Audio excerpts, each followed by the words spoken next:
রাজনীতির যে অধিকার সেই অধিকার খর্ব করার ক্ষমতা ঢাকা বিশ্ববিদ্যালয় প্রশাসনের আছে বলে আমরা মনে করি না। ছাত্রলীগের অপরাধের দায়ে তো অন্য কারো রাজনীতি নিষিদ্ধ হতে পারে না। আমরা আসলে 5 আগস্ট পরবর্তী বাংলাদেশে চেয়েছিলাম যে ডাকসু নির্বাচন একটি গ্রহণযোগ্য এবং সুষ্ঠু নির্বাচন হোক। তো সেই জায়গা থেকে আমরা ঢাকা বিশ্ববিদ্যালয় প্রশাসনকে বারবারই সহযোগিতা করে আসছিলাম একটি সুষ্ঠু নির্বাচনের জন্য। কিন্তু ঢাকা বিশ্ববিদ্যালয় প্রশাসনকে আমরা যে বিষয় সম্পর্কে অবগত করেছিলাম, যে আশঙ্কার কথা বলেছিলাম, তারা কিন্তু সেই সব বিষয়ে কার্যকরী কোনো পদক্ষেপ নিতে পারেনি। বিশেষ করে আমরা বলেছিলাম যে এখনও ফ্যাসিবাদ বিলুপ্ত হলেও ফ্যাসিবাদের দোষর যারা রয়েছে তারা ঢাকা বিশ্ববিদ্যালয়ে রয়েছে, এবং সেটি কিন্তু দৃশ্যমান হয়েছে ডাকসুর ভোটার তালিকায়। ডাকসুর ভোটার তালিকায় যারা বহিষ্কৃত ছাত্রলীগের সন্ত্রাসী ছিল তারাও কিন্তু ভোটার তালিকায় নাম এসেছে, এবং আপনি দেখেছেন যে গতকালকে জুলিয়াস সিজার তালুকদারের মতো চিহ্নিত সন্ত্রাসী ডাকসুর মনোনয়নপত্র সংগ্রহ করেছে।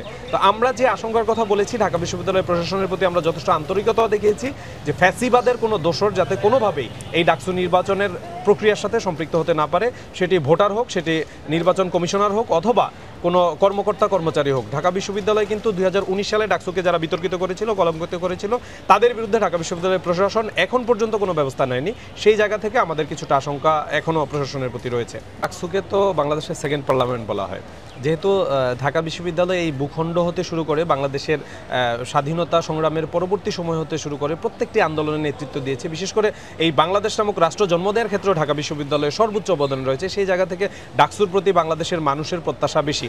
ডাকসু তাদের রুটিন ওয়ার্কের বাইরে গিয়েও বাংলাদেশের মানুষের কথা বলে, বাংলাদেশের শ্রমজীবী, কৃষক এবং মজুরের কথা বলে।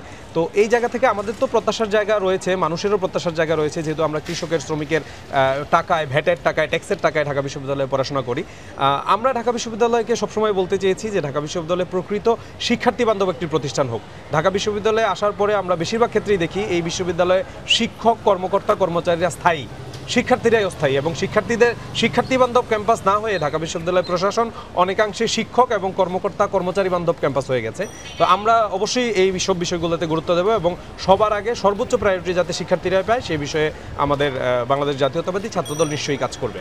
আমরা প্রথম থেকেই বলে আসি, আসলে পলিটিক্সকে ভিন্নভাবে শিক্ষার্থীদের কাছে উপস্থাপন করা হচ্ছে।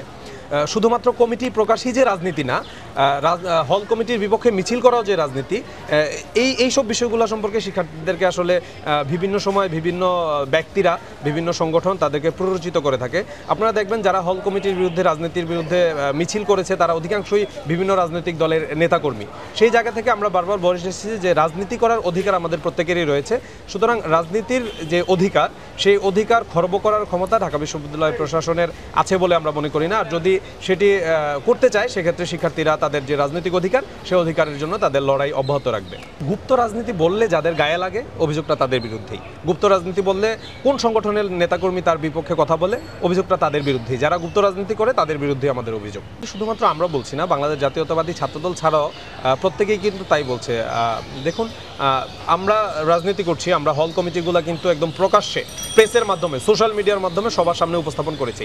আমার সংগঠনের কর্মী কারা, আমার সংগঠনের নেতা কারা, সেটি আমরা চাই এটি ক্লিয়ার থাকুক, এবং যদি কোনো কারণে আমার সংগঠনের কোনো নেতাকর্মী কোনো অপরাধ সংগঠিত হয় সেক্ষেত্রেও আমাদের সংগঠন তার বিরুদ্ধে যাতে ব্যবস্থা নিতে পারে। কিন্তু কিছু কিছু সংগঠন আপনারা দেখে থাকবেন 5 আগস্টের পরবর্তী বাংলাদেশেও যেখানে একটি সুন্দর রাজনীতি স্বপ্ন আমরা দেখেছি, সেই জায়গাও কিন্তু তারা তাদের কমিটি কেন্দ্রিক যে রাজনীতি এবং তাদের কমিটিতে কারা রয়েছে সেই বিষয়গুলো কিন্তু এখন পর্যন্ত স্পষ্ট করছে না। সুতরাং আমরা তাদেরকেই গুপ্ত বলছি যারা এখন পর্যন্ত অপ্রকাশ্যে থেকে রাজনীতি করে, এবং গুপ্ত বললে যাদের গায়ে লাগে আমরা তাদেরকেই গুপ্ত বলছি। ছাত্রলীগ বিগত 15 বছর করেছে সন্ত্রাসী, করেছে নৈরাজ্য, এবং এটির নাম দিয়েছে রাজনীতি। আমরা কিন্তু 5 আগস্ট পরবর্তী সময়ে সাধারণ শিক্ষার্থীদেরকে বোঝাতে চেষ্টা করেছি ছাত্রলীগ যা করেছে সেটি রাজনীতি না, সেটি ছিল সন্ত্রাসী কাজ, সেটি ছিল নৈরাজ্য। এবং এই নৈরাজ্য এবং রাজনীতি যে এক না সেটি স্পষ্ট করার জন্য কিন্তু বাংলাদেশ জাতীয়তাবাদী ছাত্রদল বারবার কাজ করে যাচ্ছে। এখন ছাত্রলীগের অপরাধের দায়ে তো অন্য কারো রাজনীতি নিষিদ্ধ হতে পারে না। সেই জায়গা থেকে আমরা কথা বলেছি, আপনারা বাংলাদেশ জাতীয়তাবাদী ছাত্রদলের 5 আগস্ট পরবর্তী এখন পর্যন্ত কোনো একটি অপকর্ম দেখান যেটি ঢাকা বিশ্ববিদ্যালয় ক্যাম্পাসে সংগঠিত হয়েছে। আমরা বাংলাদেশ জাতীয়তাবাদী ছাত্রদলের পক্ষ থেকে বলেছি, আপনারা গেস্ট রুম কালচার, গণরুম কালচারের বিরুদ্ধে সবসময় সোচ্চার ছিল বাংলাদেশ জাতীয়তাবাদী ছাত্রদল। সুতরাং সাধারণ শিক্ষার্থীদেরকে যে ট্রমার মধ্যে ফেলে একটি বিশেষ গোষ্ঠী ছাত্র রাজনীতি নিষিদ্ধ করতে চায় তাদের বিপক্ষে আমাদের কথা স্পষ্ট, আমরা রাজনীতিকে রাজনীতির মতো করতে চাই, কোনো নৈরাজ্য বা সন্ত্রাসী কার্যক্রমকে রাজনীতি হিসাবে স্বীকৃত বাংলাদেশ জাতীয়তাবাদী ছাত্রদল কখনোই দেয় না। সব কাজ করে ফেলবে এটি আমরা বিশ্বাস করি না, বিশ্বাস করতেও চাই না। আমরা মনে করি যে ডাকসুর পক্ষ থেকে দাবি তোলা যেতে পারে। একজন শিক্ষার্থীর কখনোই কাজ না আপনার হলে ফ্যান কিনে দেয়া, বরং একজন শিক্ষার্থী আপনার কাছে প্রশাসনের কাছে দাবি তুলতে পারে যে আমার ফ্যানটা কিনে দেন। সেই জায়গা থেকে বাংলাদেশ জাতীয়তাবাদী ছাত্রদল শিক্ষার মান উন্নয়ন, ঢাকা বিশ্ববিদ্যালয়কে একটি সম্পূর্ণ আবাসিক ক্যাম্পাস এবং ঢাকা বিশ্ববিদ্যালয়ে সর্বোপরি শিক্ষার্থী বান্ধব একটি ক্যাম্পাস হিসেবে গড়ে তোলার জন্য যা যা পদক্ষেপ নেওয়া দরকার সেই পদক্ষেপের দাবি জাতীয়তাবাদী ছাত্রদল তুলবে। বাংলাদেশে 5 আগস্ট পরবর্তী সময়ে সবার একটি সুন্দর রাজনীতি করার প্ল্যাটফর্ম তৈরি হয়েছে। এই প্ল্যাটফর্মেও যারা সুন্দর রাজনীতি করতে পারছে না, এই প্ল্যাটফর্মেও যারা ভয় পাচ্ছে, এই প্ল্যাটফর্মেও যারা গুপ্তচর বৃত্তি করছে, তাদের বিষয়ে আমাদের বক্তব্য একই যে আপনারা সুন্দর রাজনীতির পথে আসুন, রাজনীতি প্রকাশ্যে করুন। যদি জনসমর্থিত রাজনীতি করতে চান তাহলে জনগণের কায়দায় আসুন, যদি শিক্ষার্থী সমর্থিত রাজনীতি করতে চান তাহলে শিক্ষার্থীদের সামনে নিজেদের প্রকাশ করুন।